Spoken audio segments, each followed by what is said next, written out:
Tiger fans, what's going on, guys? We're together as promised. That can only mean one thing. Playoff baseball, baby, at home. First home games is 2013 because 14 they got swept by the Orioles. And man, am I excited to go down there in the next couple of hours. We're going to have to leave early to get down there because I foresee that, we've gone to a lot of opening days together uh, since 2015. And every year down there for opening day, it's crazy. But I'd imagine that this is going to be like opening day on steroids, considering it's the first home playoff game in over 10 years. Yeah, decade. Yeah, so it's going to be nuts. But let's jump right into this series. Let's talk about game one. Wait, let's not talk about game one because that game was not good. I actually didn't even get to watch it. So, Well, to be fair, Tyler Holton's been great all year. I mean, that was a shocker to probably everyone in baseball, or at least people that follow the Tigers, because he's just been so lights out. Olson comes in, hangs a slider or curveball, whatever it was, to Lane, deposits it to left field. But the only pros after that was they did hold them to 5 runs pretty much after that, up until the David Fry double down the line to make it 7-0. So they did hold them after that crazy first inning where Zach McKinstry missed a ground ball. it took a wicked hop. Yeah, it went to a past his right side down the third baseline. And then you had a play where, what was that? I think it was Torkelson or Reese Olson didn't know who was going to go to the bag. And then the runner was saved. I mean, they had 5 runs before they recorded 1 out. I will say, But they, again, they held them to 5 for most of the game. But, wouldn't really matter because the offense didn't do anything. So. but I will say the one thing that the Tigers have done really good all year, even when they weren't playing great, the one thing they've done, and AJ Hinch, takes pride in this, is they're good at shaking off bad losses and coming to the next day and not letting yesterday's game get them too high or too low. Like today, they're going to come into this, and we can talk about game two now. They're going to come in today not caring that Kerry Carpenter hit that home run because AJ Hinch's mantra is win today's game. All you can do is win today's game. You can't do anything about tomorrow. You can't do anything about yesterday. You can only win today's game. And one thing they've done. Game two, and I actually got to watch all this game. They had Matt Boyd on the ropes like 3 times. Runners on the corner, 1 out, leadoff doubles, and one thing that really surprised me, really in the first 2 games of the series, and it really wasn't till later innings where the Tigers kind of looked like the Tigers, is with runners in scoring position, these guys they were trying to do too much. Like the swings were too big, chasing way too much. I don't know what it was. Like Matt Boyd must have had a really good changeup yesterday or 2 days ago because like he was getting a lot of swings and misses on his changeup and his slider. They were expanding the zone. They weren't really, making him work, even though they were getting intermittent hits off of him. They just couldn't put the kill shot. And, Skubal had a perfect game for like 5 innings, so he's out there doing everything he can do. But it wasn't until after Boyd came out and you started getting into the heart of that really good Cleveland bullpen, the at-bats totally changed. Yeah, they started. Well, I was at work, so I didn't get to watch much of this. I had it up on by my computer at work, but I could only take peeks of it here and there, so I didn't get to really watch too much of Scubal's outing. But a couple of times he was in trouble. He'd roll a double play or get big strikeouts. Tarek Scubal's a dog so far in the postseason. Goes into Houston, shoves. Cleveland, shoves. This dude clearly lives. He's built for this moment. He told the fans, shut the fuck up. Yeah, he told the fans to shut the fuck up. It was great. Although he did apologize for it after. I wish he wouldn't have because I like the emotion from the players. And even though he's up there apologizing on camera, like I get it, there's kids watching, but like in his head, he's like, I don't give a fuck. Like, shut the fuck up. So Cleveland fans after they won game one, they already thought they took the series. So and the best thing a team can do is get punched in the mouth and see how they respond. And the Tigers responded in a very good way in game two, especially off. We'll get to the Kerry Carpenter home run in a second. But. So you get to the last 3 innings, and the toughest part of the bullpen for Cleveland. You're facing Clase at the back end of it. You're Cade Smith. There's just dogs coming out of that bullpen. When you get to the 8th inning, and they get 2 on, like Vierling sparks it with a double. You get 2 on, and Winsell Perez comes up against Emmanuel Clase of all people. And Clase, like that cutter is so sharp and breaks so hard and it's so fast. Perez gets 2 strikes on him and hits a ball to left field that would have for sure scored Matt Vierling and got the runner over to third. And Stephen Kwan somehow makes this catch. It was unbelievable, this catch that he made. And now there's a lot of controversy where all these people are trying to say he didn't catch it. It wasn't a catch. It bounced, hit the ground.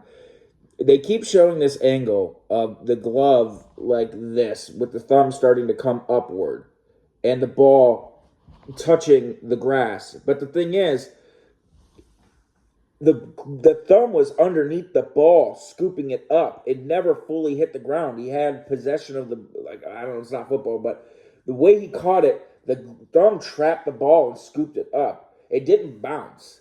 It was under the thumb of the glove. So I got into so many people were just being total slappies about it. I'm the biggest Tigers fan as anybody. Like I literally took off work today and drove over 4 hours to come to this game. Like you fucking caught the ball. It was an outstanding catch.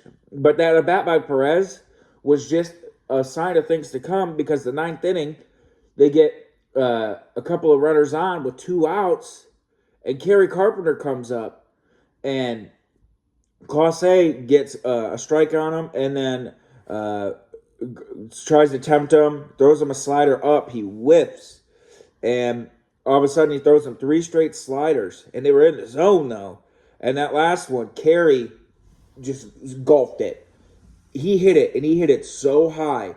And I'm just watching Noel up against the wall because I don't know if you guys do this too, but anytime I watch a ball get hit to try to judge if it's going to be gone, I always like to watch the outfielder's body language because like if he's running hard at it, it seems like he might be able to get it or make a play against the wall pending wall height, or if he slows up and starts to turn, that's a good way to see. And I saw Noel take a couple of hard charging steps. I'm like, oh man, did he just miss it like Parker Meadows did? And then he's pulled up and turned, and that ball was like 20 fucking rows up. Like, I couldn't believe it, and I just went nuts. Like, it was insane. And then I think the most impressive part is Bo Briskin comes out in the 9th, and this dude is throwing straight lasers to the corners of the strike zone. And his changeup, his changeup was always good. Like that when he was a starter and he first came up, like he had a good changeup. But that changeup now just dives a different way, and he's taking even a little bit more speed off of it. And man, is it so good! And he struck out. What did I think? He struck out 2 of the 3 hitters he faced. Struck out Kwan and Fry. Yeah, and got a ground out. I think the second base. I think was his other out. And the Tigers tied that series because I legitimately thought when they didn't get to Matt Boyd, like that was it. Like they're gonna lose this game. There's no way they're putting up runs against that Cleveland bullpen. Emmanuel Clase had not given up a home run since August. He had given up 5 earned runs all year. Kerry Carpenter hit him for 3. That's over half the runs he gave up in, 70 innings pitched? That is it was the hardest home run he ever gave up in his career to Kerry Carpenter. The fact that the Tigers did that against their bullpen, against that reliever, you want to talk about getting punched in the mouth? That just goes to show you that they're not undefeatable, that they can be beaten no matter who's on the mound, and that the Tigers, even though they got bitch smacked and smacked down 7-0, they came back and put together their best at bats when it mattered the most and got those runs off of the best reliever in baseball, and it's not even close. Well, Hinch too in game 1, he was trying to give at bats to some of these guys still, even though it was 7-0, just to have him. Because he said too, it helps when you get constant looks at these guys to see what kind of stuff they have. So clearly that was the case for Kerry because Stephen Kwan made that catch, but he couldn't catch that ball way in right field. So no, only the fans were catching that ball. Yeah. So the catch, if they would have lost that game, that catch obviously would be the highlight of ruining the Tiger season. Essentially, in my opinion, that would have been the season for us. Yep. But because we would have essentially been going to a game where you're going to visit somebody in hospice. The Tigers would have been on life support if they had lost yesterday. Still cool to go after 10 years, regardless. Like I mentioned in our last video, what happens, but it definitely changes the dynamic of the series. Yep. To me, that home run was as big as a momentum shifter as the Poppy Grand Slam back in 2013 that no one likes to mention as a Tigers fan. because it sucks. That's my opinion. No, But I agree. It's a big momentum shifter in this series. And now you're coming in front of a crowd that hasn't had playoff baseball in a decade, and you're 1-1 and you need 2 more wins. Like, yeah, well, momentum Tigers, no doubt. This game is just as crucial as 2 because 100%. if you win today, you give yourself 2 shots to beat them for the series. Just like against Houston, when they won game 1, ended up sweeping, but it gave them 2 shots to beat them. As long as they win today, they can win this series. Because I think if they have to play down and fight off a sinking ship tomorrow, and then hope for a game 5, I think it's way too much of an uphill battle with that bullpen. But if they win today, if you lose tomorrow, it sucks, but you still got Skubal for 5. Well, it's also imperative they win today, too, so Skubal doesn't have to pitch on short rest for 4 because he won't pitch game 5. That's pretty much already been said, that he would go on short rest for 4 instead of 5 to try to extend the season. to try to extend the series. So it's really, really big. Yeah, news. they have to win today. That's what's been said, but who really knows? But for the pitching for the Tigers today, it hasn't been announced yet. There was an interview yesterday because, like, now that the Tigers have been in the playoffs, there's been so many interviews. I love hearing from the players' perspective. Hinch said they were going to announce it yesterday, but it hasn't been announced yet as of this morning. We've been looking. I'm assuming it could be Holton again. It could be Gunther. It could be even Hannafy. Yeah. Even Job, maybe. Who really knows? I think Job's going to get in this game. I think because it's a straight bullpen day, I think Job might come in the earlier innings. Not so much. And you know who else I think is going to get a look today? If there's some leverage spots in the 6th or 7th, there's Jason Foley. Yeah. I think Foley will probably get used today too because he hasn't been used in a minute. I just think they're going to bridge it like he normally does. Like Holton or Hannafy maybe go 1 or 2, then Herter is going to come in for the middle relief. Yeah, and maybe a Job appearance. Yeah, because you don't have Olsen at all because he's going to be on. And I think with being at a home playoff game, you know, with your home team cheering on you instead of being booed in front of 50,000 Astro fans, it might be a little bit better environment for him to come into as well, not as hostile. And, you know, now he's been in a playoff game before, you know, and he's got a couple appearances in the major leagues. I don't know. You know, the wizardry of Hinch is special. You know, how he makes the matches, I'm sure he's got it, you know, how he wants it. All I hope for today is that they don't get blown out. I don't want to see a thing of game 1. I really think that it's going to be a tight game. I'm calling a 5-2 ball game. I think the offense is going to strike a little bit early. They're going to get to the Guardian starters, but it's going to get shut down by the back half of that bullpen. The Tigers might give up a couple of runs in the mid, but I think they're going to get some runs today. Now, 5-2. That's fair. I know Alex Cobb's been injury prone a lot, but he can be really good. Yes, he can. He can be really filthy. The nice thing about this, though, is that Tigers' best hitters are mostly lefties, so at least you can get most of your good lineup in there to try to get to him early. Yep. So that's benefit the Tigers' way for sure. You go 5-2, I'll say 4-1. Okay.